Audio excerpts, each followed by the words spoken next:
Salam alaikum, Mazoul Fillaoun, bonsoir. Nous avons bien pris soin durant les premières heures et les premiers jours qui ont succédé aux attentats de Paris de ne pas faire feu de tout bois, de nous concentrer sur le factuel, de déplorer ces tragiques événements et même de faire en sorte qu'ils soient condamnés sans nuance. De la même manière que nous faisons notre la vocation de dénoncer tous les terrorismes, quels qu'ils soient, et d'être du côté des victimes, quelles qu'elles soient. Parce que notre vocation, justement, n'est pas seulement d'informer ou de faire comme si nous informions, mais ce que nous entreprenons, nous ne le faisons pas de façon chafouine, en usant de méthodes éprouvées en journalisme, pour dire sans dire, pour suggérer l'air de rien, de jouer au journaliste objectif, qui ne prend pas parti, qui reste à égale distance du bourreau et de sa victime. Nous avons donc sciemment concentré l'essentiel de nos émissions dans le factuel, même si nous n'avons pu nous empêcher, ni empêcher nos invités, d'évoquer les tenants et les aboutissants de ces tragiques actes de terreur. Mais le moment est venu, je crois, d'aller plus en profondeur dans la lecture de ces attentats. Il est plus que nécessaire, il est urgent, de tenter de faire la lumière sur les causes complexes qui ont suscité ce terrorisme, qui n'est ni aussi aveugle qu'on le dit, ni ses commanditaires aussi identifiés qu'on tente de nous le faire croire. Je le dis d'emblée, il est tout à fait légitime qu'une nation attaquée de cette façon veuille apporter la réponse idoine à ceux qui l'ont visé. Ainsi, dans la chair de ses citoyens, dans sa sécurité, dans sa quiétude publique. Mais de justes réponses ne doivent pas consister à tuer des civils parce qu'on leur a tué des civils. Ou alors de les passer en pertes et profits, de les glisser sous le tapis bien commode des dégâts collatéraux, de les empiler dans le placard des cadavres importants. Il est légitime que les nations attaquées se défendent, mais non pas qu'elles fassent de ces attaques l'occasion en or de booster leurs élections. Qu'elles se défendent, oui, mais non pas qu'elles perpètrent des complots cousus de haubans fluo pour justifier la destruction de nations entières, comme cela s'est passé en Irak. Qui ne sait aujourd'hui que Bush et ses acolytes ont monté de toutes pièces tout un dossier, créé de fausses preuves, piégé Saddam Hussein pour qu'il envahisse le Koweït. Tout le monde sait cela et plus encore. Le boycott inhumain qui a coûté la mort d'un demi-million d'enfants irakiens faute de médicaments, le saccage de tout le pays, sa mise sous coupe réglée par les grosses sociétés américaines. Tout le monde le sait, mais personne n'en parle, ou presque personne. Et personne n'a été tenu de rendre des comptes. Et lorsque cela arrive, lorsqu'on en parle, alors ceux qui s'y risquent se retrouvent à prêcher dans des déserts médiatiques. Tout le monde sait aussi que ce sont les Américains qui ont créé Al-Qaïda.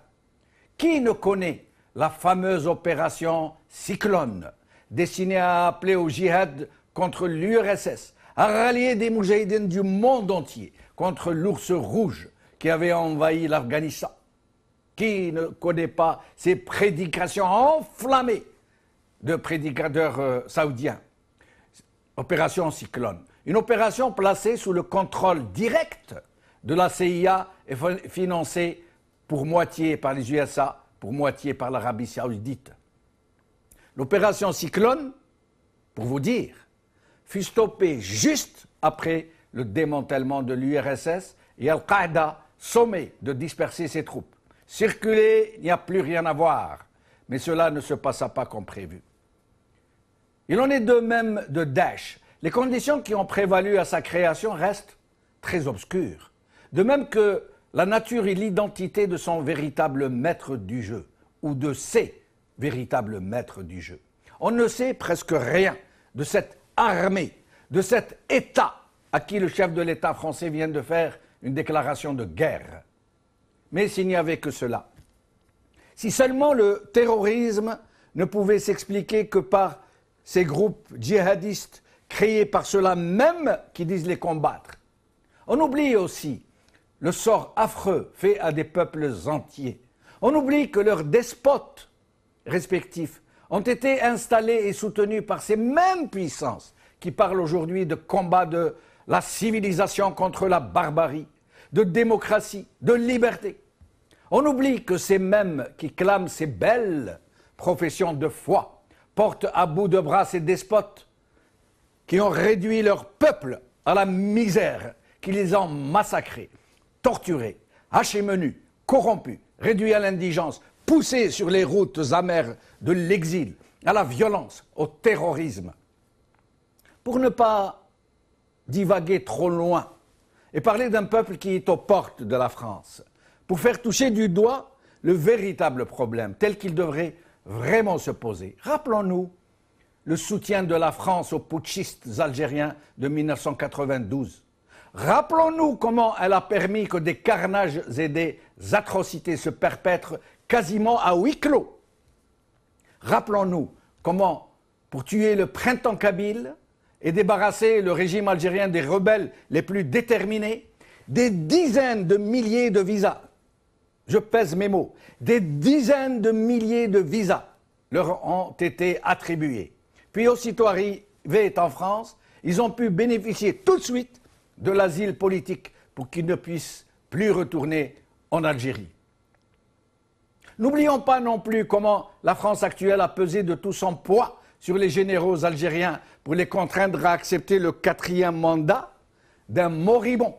Et comment elle continue de se faire la complice d'une prise d'otage, d'une fonction présidentielle, comme elle couvre le détournement du pouvoir par une bande qui règne au nom d'un président qui n'a plus sa tête et dont François Hollande lui-même nous dit qu'il l'a rencontré, qu'il l'a trouvé très à l'acre, d'une rare sagesse et qu'il a discuté pendant 2 heures avec lui sur des sujets parmi les plus complexes, alors que le pauvre malheureux ne s'est pas adressé à son peuple pendant plus de 3 ans.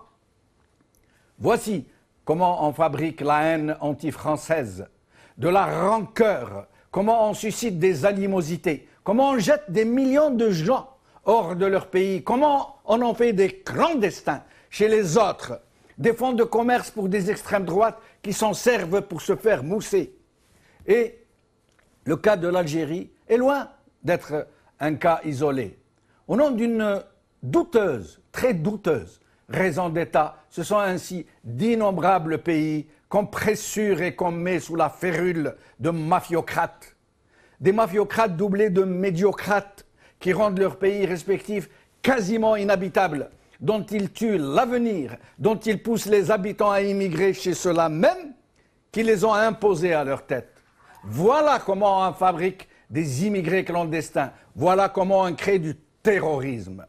Et je suis loin du compte. Je ne parle pas du sort qui leur est fait, ces malheureux transfuges, lorsqu'ils parviennent, on ne sait par quel miracle, à s'installer dans leur pays d'accueil, qu'ils pensaient être autant de pays de cocagne, des Eldorado, et où ils se retrouvent ravalés au 36e sous-sol de la vie, parqués dans des ghettos, discriminés, rejetés, stigmatisés, désignés comme boucs émissaires de tout ce qui arrive de pire dans leur pays d'accueil.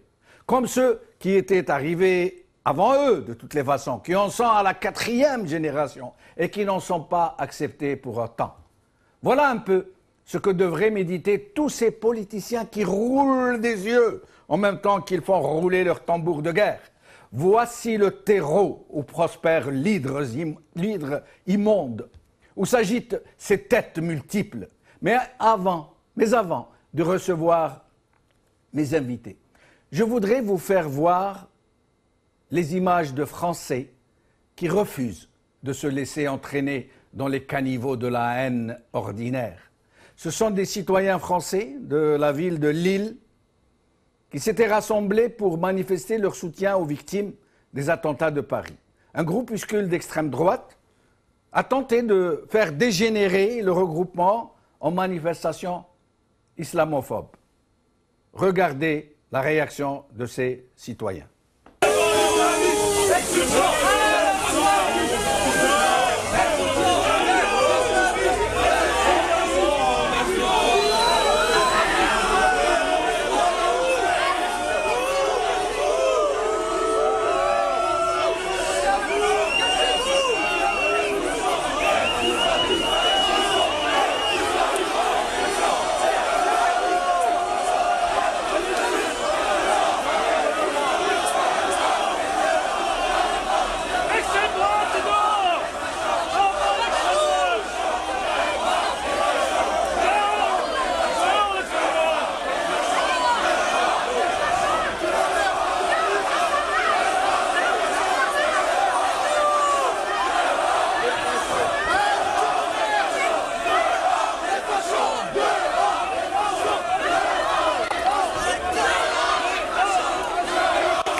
Avec nous aujourd'hui, pour en discuter, par ordre alphabétique, Gamal Abina, militant associatif, membre du collectif Résonance citoyenne à Paris. Abdelaziz Chambi, président du CRI, Coordination contre l'islamophobie à Lyon. Hosni Mati, avocat à Paris. Et Patrice Vergerol, informaticien.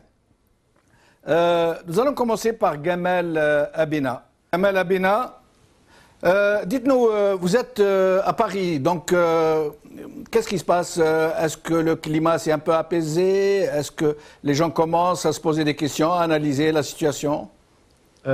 Pour tout vous dire, à Paris, il y a une vraie crispation. Vous m'entendez là ou pas? Oui, on vous entend, je vous en prie. Il y a une vraie crispation. Encore une fois, tout à l'heure, j'ai vu plusieurs alertes à la bombe. Du côté de Port-des-Lilas, à Pantin, à Paris, partout, les gens sont extrêmement crispés. La police est sur le vive. Ils ont renforcé le type de sécurité. Écoutez, on vous entend très mal. Vous allez rester avec nous en ligne, en Skype, et on va vous appeler au téléphone. Vous resterez donc avec nous en Skype et en téléphone.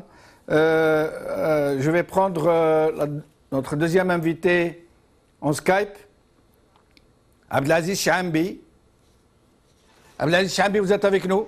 Oui, tout à fait, oui, je vous entends. Merci d'avoir accepté notre invitation. Merci à vous. Merci. Alors, vous êtes à Lyon? À Lyon, oui. Alors, dites-nous d'abord, quel est l'état d'esprit qui règne à Lyon après ces attentats? C'est un état d'esprit tendu. Il y a beaucoup de peur, il y a beaucoup de crainte de la part des musulmans. Des arabo-musulmans, parce que musulman, c'est pas écrit sur le front des gens.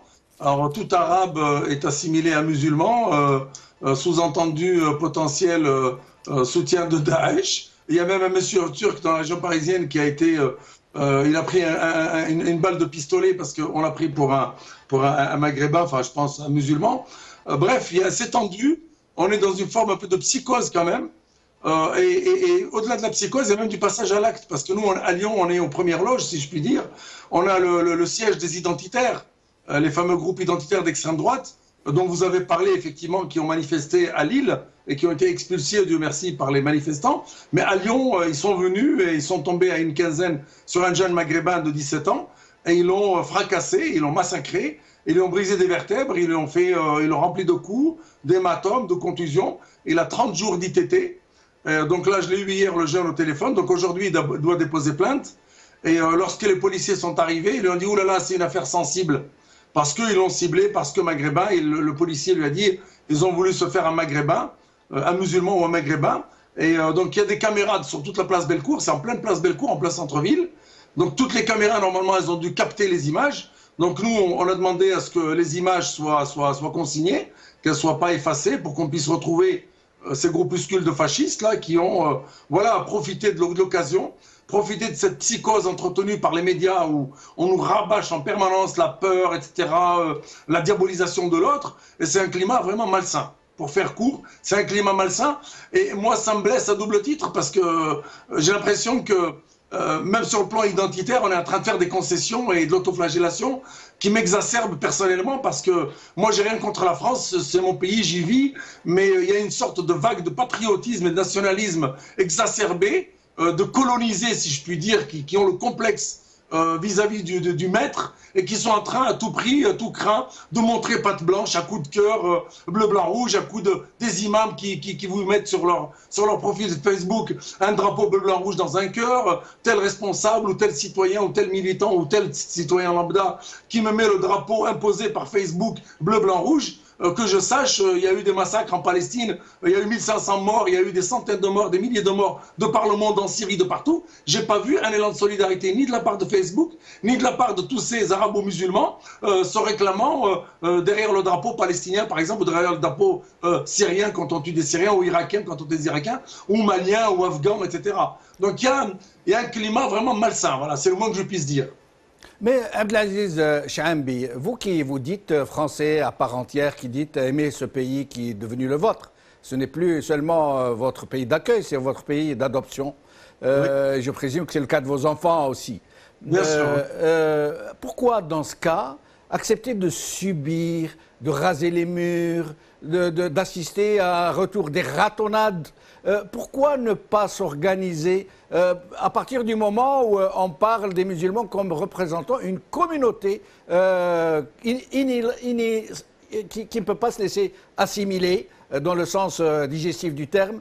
Pourquoi ne pas vous organiser de façon à réagir, j'entends, pacifiquement? Bien sûr, alors on le fait déjà. Hein. Moi, ça va faire 40 ans, 2016, ça fera 40 ans que je milite. Donc sur les questions du droit, sur les questions de la justice, sur les questions de lutte contre les discriminations, on a même créé un parti politique autonome qui s'appelle Force citoyenne populaire pour dire aux musulmans de ce pays et aux non-musulmans, on peut s'organiser politiquement en dehors des partis traditionnels qui n'ont, j'allais dire, que pour souci leur siège et leurs privilèges et qui parfois nous utilisent nous-mêmes comme fonds de commerce électoral et politique. Donc nous, on s'organise. Mais le problème, c'est que il y a une forte répression des militants aujourd'hui. Pour votre information, moi qui suis citoyen français, etc., j'ai une fiche S sur le dos, alors que je n'ai jamais eu de lien avec qui que ce soit en lien avec le terrorisme. Expliquez-nous ce que c'est qu'une fiche S. Alors, une fiche S, c'est ce dont on parle en ce moment à la télévision à longueur de journée. C'est une fiche sécurité. Il y a un certain nombre de grades, donc plus ou moins graves, du 1 au 16 ou quelque chose comme ça. Et donc, selon la gravité, on vous place soit au début du curseur, soit derrière. Et moi, je fais partie de ces gens qu'on a mis sur le curseur, simplement parce que je suis militant et parce que je demande aux gens justement de s'organiser. Moi, j'ai créé l'Union des jeunes musulmans à Lyon. On nous a saboté le travail qu'on a fait. Les pouvoirs publics ont saboté un travail de 20 ans qui consistait à faire émerger un islam engagé, un islam citoyen. On nous a fermé la porte et on a ouvert la porte aux salafistes. Et je pèse mes mots. C'est-à-dire qu'ils ont volontairement éliminé des acteurs de la scène publique qui pouvaient faire des ponts avec les autres et travailler sur les éléments d'identification, de proximité avec les autres. On nous a fermé le porte-monnaie, on nous a associés aux islamistes en Arabie Saoudite, en Iran, en Algérie, je ne sais quoi, pour justement éviter qu'il y ait une dynamique nouvelle qui émerge après la marche de 1984, dans laquelle j'étais un des acteurs. On a dit, il faut se battre sur ça. Résultat des courses, on nous a fermé la porte-monnaie, on a ouvert la porte aux salafistes. Résultat des courses, les salafistes sont venus en disant « Ah ben il faut se mettre en rupture. D'abord, il ne faut pas se révolter contre les dirigeants, hein. Secondo, il faut se mettre en rupture, c'est des kofars, c'est des mécréants. Donc nous, on est le peuple élu, on est la An-Najiha, on est la 73e secte, entre guillemets, qui va être sur le vrai minhaj, etc. Donc rejoignez-nous. Résultat des courses, on a fabriqué des monstres. On a fabriqué des schizophrènes identitaires. On y reviendra tout à l'heure, Abdelaziz Chambi, mais nous avons un avocat avec nous. Nous allons lui demander ce que c'est que cette histoire de fiche S et ce que sont les recours éventuels en cas d'abus. Hussein Mati, merci d'avoir accepté notre invitation. Oui, bonjour, bonsoir. Bonjour. Alors, Hussein Mati, Chambi Abdelaziz vient de nous dire, parce qu'il s'organise, parce qu'il essaye de résister à cette islamophobie plus que rampante, on lui a fait une fiche S, quasiment, on l'a assimilé à un terroriste potentiel. Selon vous, quel recours pourrait-il avoir contre ce genre de pratique? En réalité, tout d'abord, bonsoir et bonsoir aux invités. Merci, bonsoir. Et Gabriel Bina, que j'ai déjà eu l'honneur de rencontrer. Alors, pour répondre plus précisément à votre question sur la fiche S, une fiche S, c'est simplement une fiche qui va signaler que cette personne est potentiellement dangereuse. Alors, c'est du jargon administratif et on s'en rend compte surtout qu'on a une fiche S au moment où on passe les frontières, c'est-à-dire à chaque coup lors d'un contrôle de police éventuel où la consigne est donnée aux policiers de faire en sorte de ne pas attirer une attention spéciale sur la personne pour qu'elle ne soit pas avisée qu'il y aurait une forme de surveillance à son endroit. Aujourd'hui, toute une série de personnes peuvent avoir une fiche S. Moi, depuis la mise en place de l'état d'urgence en France, j'ai eu beaucoup d'appels de personnes qui sont désormais assignées à résidence avec obligation de pointer 4 fois par jour tous les jours au commissariat et avec l'obligation d'être chez eux entre 19h et 8h ou 9h le matin. Et très souvent, c'est des personnes qui avaient des fiches S, mais si vous voulez, il y a une contradiction entre la fiche S, on a une sorte de bizarrerie du droit. C'est-à-dire que les personnes qui ont une fiche S, comme je l'ai indiqué, c'est des personnes qu'on soupçonne d'être potentiellement dangereuses pour l'État, alors qu'elles ne le sont pas nécessairement, mais c'est sur une base de critères, si vous voulez, qui restent assez subjectifs. C'est-à-dire que une personne qui va fréquenter certains lieux de culte et qui va tenir un certain nombre de discours et qui sera identifiée en tant que telle pour avoir une fiche S, une personne qui sera très discrète sur la réalité d'un engagement radical, elle en revanche ne sera absolument pas fichée. Et aujourd'hui, on va considérer qu'une personne qui est active est potentiellement dangereuse parce qu'elle tient un discours de rupture, alors que ce n'est pas nécessairement le cas. Et sans rentrer dans le détail d'un certain nombre de dossiers qui viennent de m'être soumis entre hier et aujourd'hui, puisque c'est une question assez délicate, comment on fait pour savoir si on a une fiche S? Bon, on ne le sait pas nécessairement parce que les forces de l'ordre ont comme consigne de ne pas vous le dire. Après, au bout d'un moment, vous pouvez le savoir. Et certains jettent simplement un coup d'œil sur l'écran à l'aéroport et puis il y a le mot S qui ressort en gros. Mais sinon, c'est d'écrire à la préfecture et de demander des explications. Ça nécessite un devoir de transparence.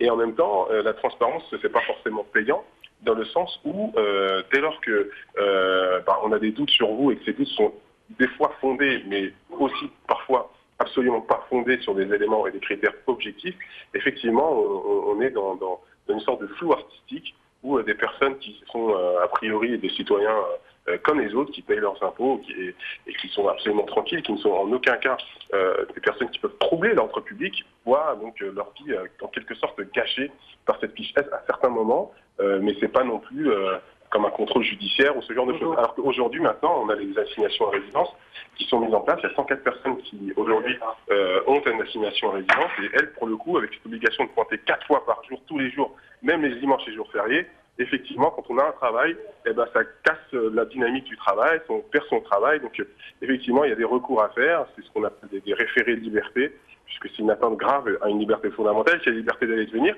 Et il faudra discuter devant le tribunal administratif les éléments qui sont considérés comme de nature à porter. Mais pourquoi dans ce cas, Hosni Mati, pourquoi ne pas interpeller la société civile? Pourquoi ne pas interpeller l'opinion publique? Moi, personnellement, je n'étais pas au courant de ce genre d'abus, d'excès, et je suis journaliste, vous voyez. Alors que dire de la société civile d'une manière générale? Pourquoi ne pas dénoncer de façon publique ce genre de pratique? Ne pas dénoncer, ça se fait, mais vous savez que c'est un travail qui est très compliqué. Aujourd'hui, l'opinion publique est encore dans l'émotion. Le pouvoir politique, lui, doit agir pour, en quelque sorte, essayer de rassurer la population, et on fait de la communication. Donc on vous dit qu'on a assigné à résidence beaucoup de personnes, qu'on va fermer des mosquées salafistes, alors qu'il y a quelques mois on disait non, c'est pas forcément si dangereuse que ça, etc. Donc il y a une nécessité pour le pouvoir politique de démontrer, même sur des fois sur des terrains qui ne sont absolument pas justifiés, qu'ils agissent pour lutter contre le terrorisme. Mais c'est pour ça qu'aujourd'hui c'est très compliqué de gagner cette bataille de l'opinion publique, parce que l'opinion publique, bien évidemment, ce qu'elle a en tête, et à juste titre, c'est les personnes qui viennent de mourir, c'est toutes ces personnes qui ont perdu quelqu'un, ou avec des personnes qui se battent encore entre la vie et la mort au moment où on parle. Il ne faut pas oublier ça. Donc effectivement, il y a un équilibre à trouver entre l'état de droit et le respect des libertés fondamentales et bien évidemment la sécurité de tous nos concitoyens, et on en fait tous partie de ce point de vue-là. Et il est vrai que dès lors qu'il s'agit d'Arabes et de musulmans, aujourd'hui, j'estime que les services de renseignement ont perdu de leur capacité à faire preuve de discernement entre la réalité d'un danger chez une personne et une autre. On est tellement dans le fantasme des fois que quelques critères assez simples suffisent à vous déterminer comme une personne dangereuse alors que vous ne l'êtes pas. Hosni Mati, restez avec nous, je reviendrai à vous dans un instant. Je reçois à présent Patrice Vergerolles, informaticien, et qui est aussi un musulman converti. Il s'est converti à l'islam. Patrice Vergerolles, merci d'avoir accepté notre invitation. Je vous en prie. Alors, dites-nous, vous savez que ces attentats, bon, aujourd'hui, on voit à qui ça profite. En fait, on est presque tenté de se dire à qui profite le crime. D'abord, à Bachar al-Assad, qui passe pour être devenu le rempart contre le péril vert, et à l'extrême droite, qui est en train de se faire mousser, à tous ces mouvements fascistes, racistes, qui sont en train de s'étaler sur la place publique, qui ne craignent plus de se montrer tels qu'ils sont. Mais sinon, le grand perdant, c'est la communauté, en plus des victimes qui ont perdu la vie et de leur famille, ce sont aussi les musulmans de France qui sont ouvertement stigmatisés, qui vivent dans l'angoisse, qui rasent les murs. Vous-même, Patrice Vergerolles, est-ce que vous ressentez ce malaise? Pour tout vous dire, les attentats qui ont eu lieu vendredi dernier, j'ai moins ce sentiment de malaise. J'ai plus l'impression que la peur a pris le pas sur un peu tout le monde. Et comparé aux attentats qu'il y a eu en janvier, j'ai moins le sentiment, après c'est un sentiment personnel, j'ai moins le sentiment d'être dans une justification permanente. C'est-à-dire qu'aujourd'hui, on a l'impression, enfin, tout le monde se sent visé, que ce soit des musulmans ou des non-musulmans, les Charlie, pas Charlie. En fait, il y a eu une globalisation des victimes, en fait. Et ce qui fait qu'aujourd'hui, moi, par rapport à ce qui a pu se passer en janvier dernier, j'ai moins le sentiment d'avoir à me justifier d'être quelqu'un de normal, en fait, d'être un citoyen comme tout le monde. Et je l'ai vu directement sur le visage de tout le monde, en fait, lundi matin, quand j'ai accompagné mes enfants à l'école. J'ai pas vu de regard inquisiteur de la part de qui que ce soit. J'ai surtout vu de la peur dans le visage de tout le monde et un peu un sentiment d'être un petit peu déboussolé parce que voilà, tout le monde a le sentiment que aujourd'hui ça peut arriver n'importe où, n'importe quel coin de rue, n'importe quel moment de la journée, que ouais, il y a plus une seule personne qui est visée aujourd'hui, c'est tout le monde. Et c'est moi c'est le sentiment que j'éprouve. Je ne partage pas forcément l'avis de tout le monde, de tous les intervenants. Moi, je vois, c'est surtout de la peur en fait que je ressens, que je vois sur le visage des gens. Mais sinon, d'une façon générale, je comprends que les musulmans puissent éprouver de l'angoisse, qu'ils puissent avoir peur eux aussi. Mais sinon, comme vous venez de le souligner, les autres aussi, ceux qui ne sont pas musulmans, ont peur. Et c'est un peu la peur qui pèse sur tout le monde, en fait. Oui, bien sûr. Mais, oui, je vous en prie. Pour la communauté musulmane, oui, je peux comprendre qu'elle se sente, qu'elle soit un peu angoissée parce que ça commence à faire beaucoup. Ça commence à faire beaucoup sur une même année avec tous les attentats qui ont été déjoués. Ça commence à faire, enfin, les gens retiennent en fait le nombre et que ça commence à se répéter. Alors après, c'est vrai que on aura beau expliquer que l'islam c'est pas ça et que un musulman doit se dégager de tout ce qui se passe aujourd'hui et hors islam, on aura beau répéter ça aux gens, leur donner des exemples, leur citer des versets, tout ce que vous voulez. Le fait de devoir se justifier à chaque fois fait que vous avez une espèce de psychose en fait qui s'installe en vous-même et vous savez plus à quel sens vous vouez et quelle attitude aussi adopter. Donc je peux comprendre qu'il y a des musulmans aujourd'hui qui rasent les murs parce que on a peut-être ce sentiment qu'il faut aujourd'hui se faire discret, à la limite qu'il faut disparaître du paysage pour être tranquille, quoi. Restez avec nous, Patrice Vergerolles.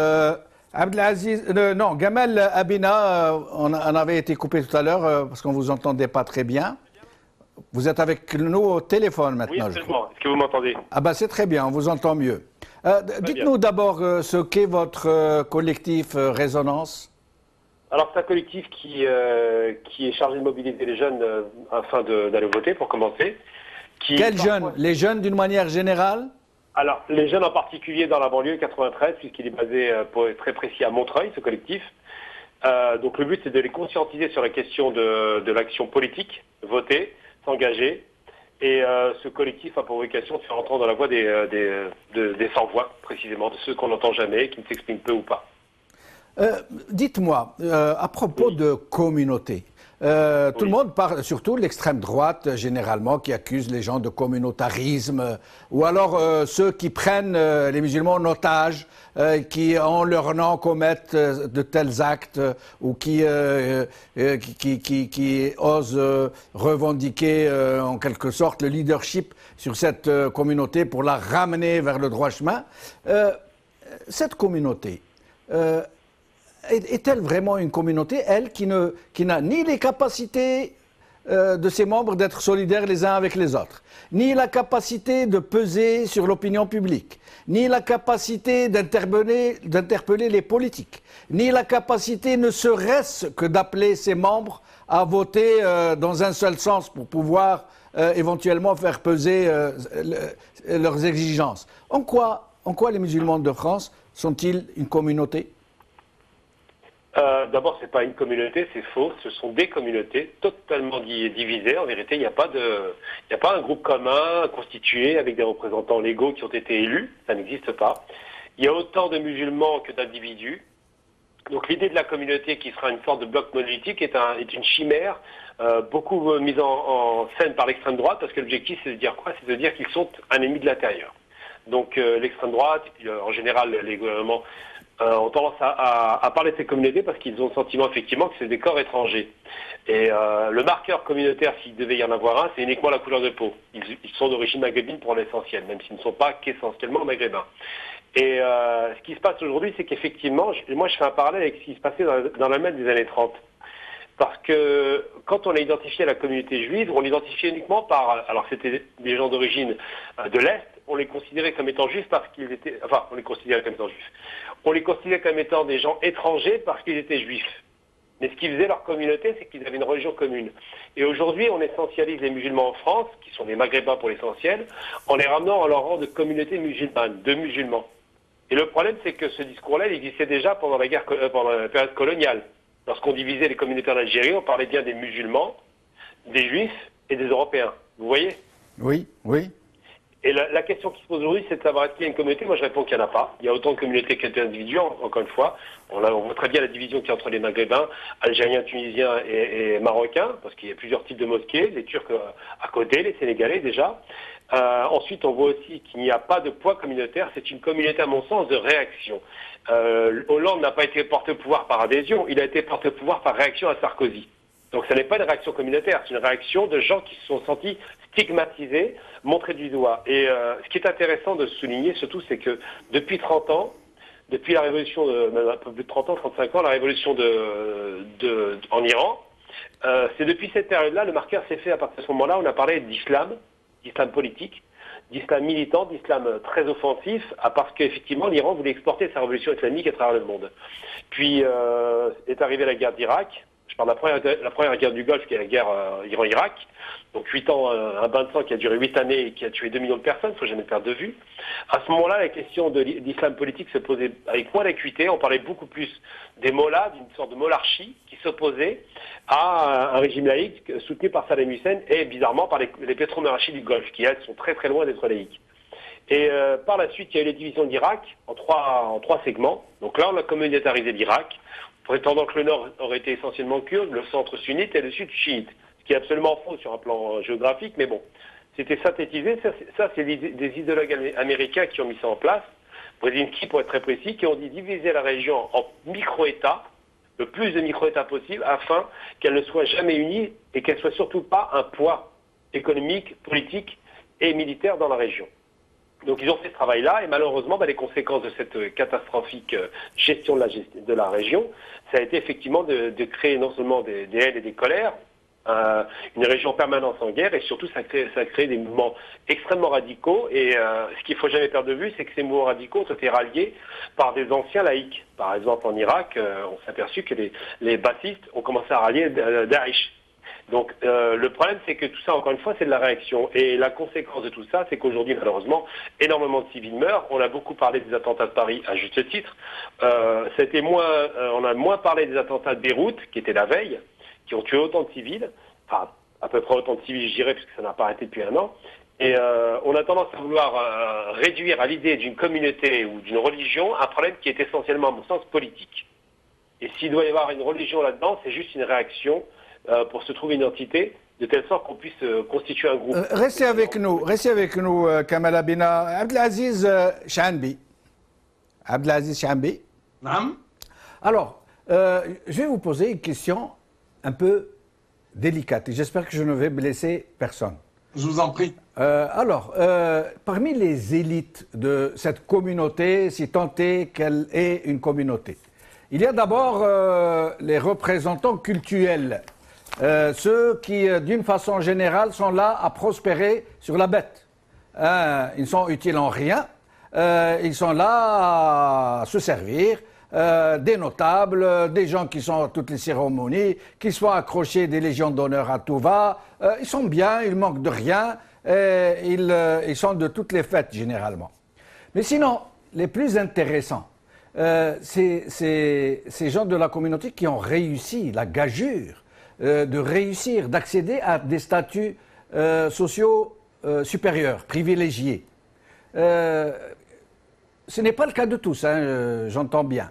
Mais beaucoup parmi eux se croient un peu obligés de se délester de leurs liens avec leur communauté originelle, comme s'ils avaient peur qu'elle les compromette quelque part. Et plutôt que de venir à son secours maintenant qu'ils en ont les possibilités, les capacités, et ils s'en détachent, ils s'en éloignent. Qu'est-ce que vous en pensez ? Alors, il y a deux volets dans la question. Oui, en effet. Qui concerne le représentant dit du culte musulman. Oui. Qui sont regroupés dans le sein du collectif du Conseil français du culte musulman, qui sont pour nous pas du tout représentatifs de la communauté musulmane, à plus d'un titre, et qui sont plus dans une sorte de recherche de notabilité et de dialogue de politesse avec les pouvoirs publics, mais au-delà des intérêts de la communauté musulmane, pour la simple raison qu'on a testé leur rapport à la communauté musulmane lorsqu'on était en difficulté. Je vous donne un exemple très précis. C'est une famille franco-tunisienne à qui on enlève les enfants il y a 9 mois. Oui, oui, une affaire qui avait...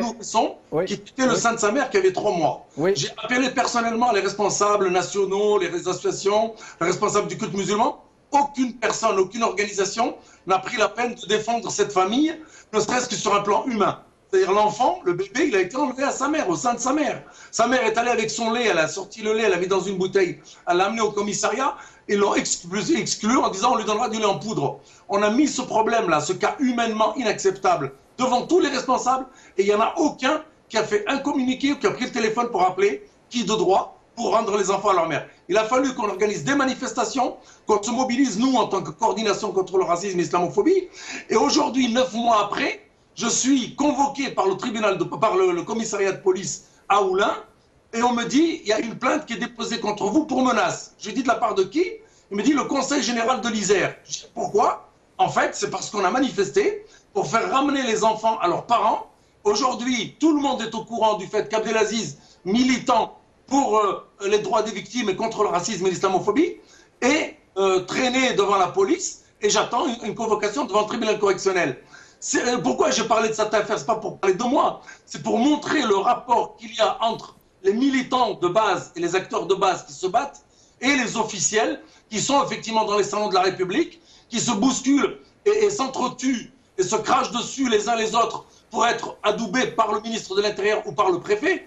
J'étais chez le cabinet du directeur du préfet du Rhône et de la région il y a 1 mois et demi, et je lui ai fait dire, enfin je lui ai fait confirmer avec un sourire, que certains de ces représentants de la communauté musulmane venaient le voir pour critiquer Abdelaziz, en disant, lui, mais c'est un radical, lui. Il fait des manifestations, il gueule, c'est une grande gueule, voilà. Et il a souri, me confirmant que... Et tout ça pourquoi? Pour dire, moi, je suis le bon musulman, je suis le bon indigène, je suis le gentil, je suis le propre sur moi, c'est avec moi que vous allez parler de la communauté musulmane. Et en fait, ce comportement de Beni Ouiou, de coloniser, entraîne quoi? Entraîne une arrogance du système d'État à continuer à réprimer les militants, à continuer à diaboliser les musulmans et à continuer à instiller une islamophobie d'État. Aujourd'hui, c'est l'État qui vote des lois islamophobes. C'est pas M. Dupont, nostalgique de l'Algérie française. C'est l'État français. C'est 85% des affaires que nous traitons sont en lien avec l'administration française, avec les mairies, avec les ministères d'éducation nationale, avec les écoles, les lycées, etc. etc. Donc, et pour les intellectuels en col blanc? Comment? Et pour les intellectuels, les élites en col blanc? Les intellectuels, on peut leur en vouloir et on peut aussi comprendre leur posture. Ils ont grandi dans des cités délabrées. Ils ont grandi dans des cadres de vie exécrables. Ils ont grandi dans des familles nombreuses, dans des conditions de vie qui sont inacceptables sur le plan de l'urbanisme, sur le plan de l'environnement, sur le plan des infrastructures de base qui n'existent pas. Et leur seule envie, c'est de quitter ces quartiers-là. Et on peut leur reprocher ça, mais comment dire, on peut tenir compte de ça. J'allais dire les blâmer à moitié, parce qu'ils ont envie d'une chose, c'est quitter, mais en même temps, comment dirais-je, il y a un proverbe africain qui dit, si tu ne sais pas où tu vas, n'oublie jamais d'où tu viens. L'asl, les racines, pour moi, c'est fondamental. Et oublier d'où on vient, s'embourgeoiser, par exemple, pour oublier les classes populaires qui constituent cette population-là dans les banlieues, pour moi, c'est une forme d'ingratitude. C'est une forme de manque de respect à ceux qui vous ont On dit aussi, Abdelaziz Chambi, si tu ne sais pas d'où tu viens, tu ne sauras pas où tu vas. Sinon, une question, je vous demanderai de me répondre assez brièvement pour essayer de répartir le temps d'intervention entre tout le monde. À votre avis, est-ce que vous confirmez que si le taux de chômage national en France est d'une moyenne qui varie autour de 11%, est-ce que vous confirmez que le taux de chômage dans les cités, dans certaines du moins, aussi entre 40 et 50%? L'Observatoire des zones urbaines sensibles, qui a étudié 750 quartiers dits défavorisés, en tout cas sensibles, recense effectivement pour les populations entre 15 ans et 25 ans un taux de 26%. Et dans certains quartiers, comme par exemple à Lyon, sur les Minguettes, il monte jusqu'à 60%. Et des études viennent de montrer dernièrement, en plus de celles du Bureau international du travail, qui avait déjà démontré depuis une dizaine d'années que lorsqu'on s'appelle Mohamed, on a 5 fois moins de chances d'avoir un emploi. Il y a encore une étude récente qui vient d'être proposée et qui démontre que le facteur islam est un facteur discriminant et il vous donne 4 fois moins de chances qu'un non-musulman d'avoir un emploi. Donc si ça, c'est pas l'islamophobie d'État, j'aimerais bien qu'on m'explique ce que c'est. Merci. Restez avec nous jusqu'à la fin de l'émission. Abdelaziz Chambi, Houssine Mati, j'aimerais en venir avec vous. On essaye, même si l'émission n'est pas assez longue pour permettre d'entrer dans un tel sujet en profondeur, j'aimerais vous entendre nous parler des véritables causes de ce qui se passe, de ce terrorisme qui est en train de gangréner la planète entière. Je suis désolé. Allô? Oui, on vous entend. S'il vous plaît, je vous ai mal compris. Ah. Vous m'avez pas entendu. Je voulais vous entendre. Je vous demandais de nous parler un peu, même si le sujet est assez ardu, des causes du terrorisme. Dans le monde, un peu partout dans le monde, en France particulièrement. Les causes du terrorisme un peu partout dans le monde, oui, c'est un sujet qui mériterait à lui seul une thèse universitaire. Bon, moi, ce qui me concerne, si vous voulez, pour répondre un petit peu en lien avec l'actualité et pour évoquer les terrorismes de Daesh qui vient frapper jusqu'en France, elles sont multiples. Je pense que tout le monde sait que la pauvreté, d'abord intellectuelle et culturelle, puis la pauvreté économique, un sentiment de frustration et une haine finalement organisée sous couvert de discours religieux peut faire passer à l'acte un certain nombre de personnes qui vont trouver dans la religion un message qui va donner un sens qui va les valoriser tout simplement. C'est-à-dire que vous avez des jeunes qui tiennent le mur dans le quartier, à qui on va dire du jour au lendemain, écoute, le mur il n'a pas besoin de toi pour tenir. Par contre, en Syrie on a besoin de toi, au Yémen on a besoin de toi, en Palestine on a besoin de toi, et toi tu es là et tu fous rien. Donc il y a une sorte de culpabilisation. Ça on va dire c'est le plus bas degré. Mais vous savez, aujourd'hui il suffit d'écouter un juge antiterroriste qui ne l'est plus, qui est le juge crédibique, qui va vous expliquer que 10% des motivations des terroristes dits islamistes sont des motivations religieuses. Et que pour la plupart du temps, c'est des gens qui ont en quelque sorte une rage contre des fois des injustices, qui font peut-être parfois des diagnostics les concernant qui sont alarmants, mais qui, pour le coup, décident, sous couvert de la haine et de la rage, de passer à l'acte terroriste. Et ça, évidemment, c'est parfaitement condamnable. Et toutes les personnes qui vivent dans des situations identiques ne finissent pas comme ça.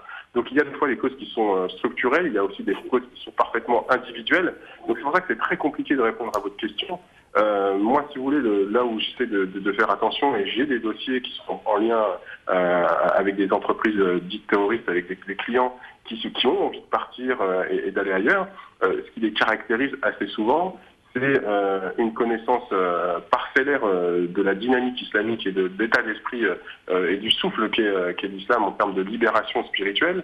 C'est surtout l'organisation pour eux d'une sorte de revanche contre l'Occident qui prendrait la nécessité de prendre des armes, quitte à tuer des innocents, parce que selon certaines lectures, selon certaines fatwas, dès lors qu'on est mécréant, et effectivement, vous méritez la mort, on peut vous voler, on peut même vous violer. Donc c'est pour ça que c'est très très compliqué de répondre à cette question. Moi, dans le cadre de mon activité, j'essaye de déconstruire un petit peu la manière dont parfois les services de justice essayent d'appréhender ce qu'est un terroriste, parce qu'aujourd'hui, quelqu'un qui a une lecture rigoriste de l'islam va être considéré comme terroriste en puissance alors qu'il ne l'est pas nécessairement. Vous avez quelques intellectuels qui ont écrit sur la question pour essayer de discerner entre le terroriste potentiel et celui qui est simplement, on va dire, rigoriste et orthodoxe dans sa pratique religieuse. Donc, encore une fois, le défi, j'estime que le défi pour la France aujourd'hui est un défi qui est important parce que on a des grilles de lecture pour appréhender l'islam de façon générale, les musulmans de façon particulière et plus particulièrement encore les jeunes musulmans du quartier populaire ou sensible, qui est complètement biaisé puisque on oublie quelle est la réalité de ce qu'ils vivent et qu'on aspire toujours à une forme de société islamique idéalisée en France qui aurait intégré un certain nombre de codes alors qu'elle les a déjà intégrés mais qu'en apparence ça ne semble pas être le cas pour certains. Donc voilà, j'essaie de synthétiser une réponse pour une question qui était extrêmement complexe. Nous essayerons de vous réinviter ainsi que les autres invités pour parler précisément de cet aspect de cette tragédie. Merci beaucoup, Husni, Mati. Restez avec nous jusqu'à la fin de l'émission. Patrice Vergerol, sans vous poser de questions, le mot de la fin vous revient, si vous avez quelque chose à dire en particulier. Pas grand-chose à dire, à part que la communauté musulmane va devoir s'armer de beaucoup de patience, beaucoup de courage, toutes les vertus qui font de nous des bons musulmans. Il va falloir être fort parce qu'on rentre dans une période qui est sans doute cruciale. C'est peut-être un tournant pour la vie du musulman à notre époque, à l'époque moderne. Et il va vraiment falloir faire la différence, pas en essayant de se justifier forcément, mais en essayant de faire face à une situation qui est compliquée pour tout le monde, mais qui est compliquée pour le musulman parce que il va devoir s'accrocher à sa religion, tout en essayant de prendre en compte le contexte difficile dans lequel il évolue aujourd'hui. Il y a une menace, la menace en fait elle vient de partout, c'est-à-dire que quand pour Daesh, le musulman de France c'est pas un musulman quoi, donc on doit vivre aussi avec ça, on doit vivre aussi avec l'œil de celui qui n'est pas musulman qui va peut-être voir en nous une menace. Tout en essayant de faire preuve de valeur dans notre comportement et essayer aussi il va falloir ne pas baisser les bras, c'est surtout ça en fait. Le musulman ne faut pas qu'il baisse les bras dans cette époque, dans cette période difficile. C'est compliqué, ça va être compliqué pour tout le monde. Mais voilà, moi tout ce que je peux dire, c'est que tout ce que je peux souhaiter à la communauté musulmane et à tout le monde en particulier, c'est de ne pas baisser les bras et d'essayer de faire face à tous les défis qui vont se proposer à nous. Merci Patrice Vergerol, merci Gamal Abina, merci Abdelaziz Chanbi, merci Husni Mati. Je conclurai par une simple question, même si elle peut paraître simpliste. Comment Daesh est né précisément dans ce pays qu'est l'Irak? Cette émission est maintenant terminée. Merci à vous de l'avoir suivi en espérant vous revoir bientôt. Salam alaikum, salama.